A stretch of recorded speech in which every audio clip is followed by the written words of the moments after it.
Hey everyone, welcome back to another tutorial from Crazy Gamer. Today in this video we are going to be learning how to find your Genshin Impact's user ID. In Genshin Impact you'll find a unique user ID that identifies your account. So knowing your user ID is important for reporting issues to Hoyoverse support, adding friends for cooperation, participating in events or giveaways. So in order to find your Genshin Impact user ID, launch Genshin Impact on your device and log into your account if you aren't already.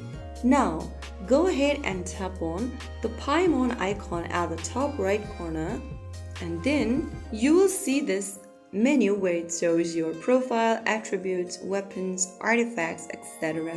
Now at the bottom right corner, you will see a user ID option with a long string of numbers.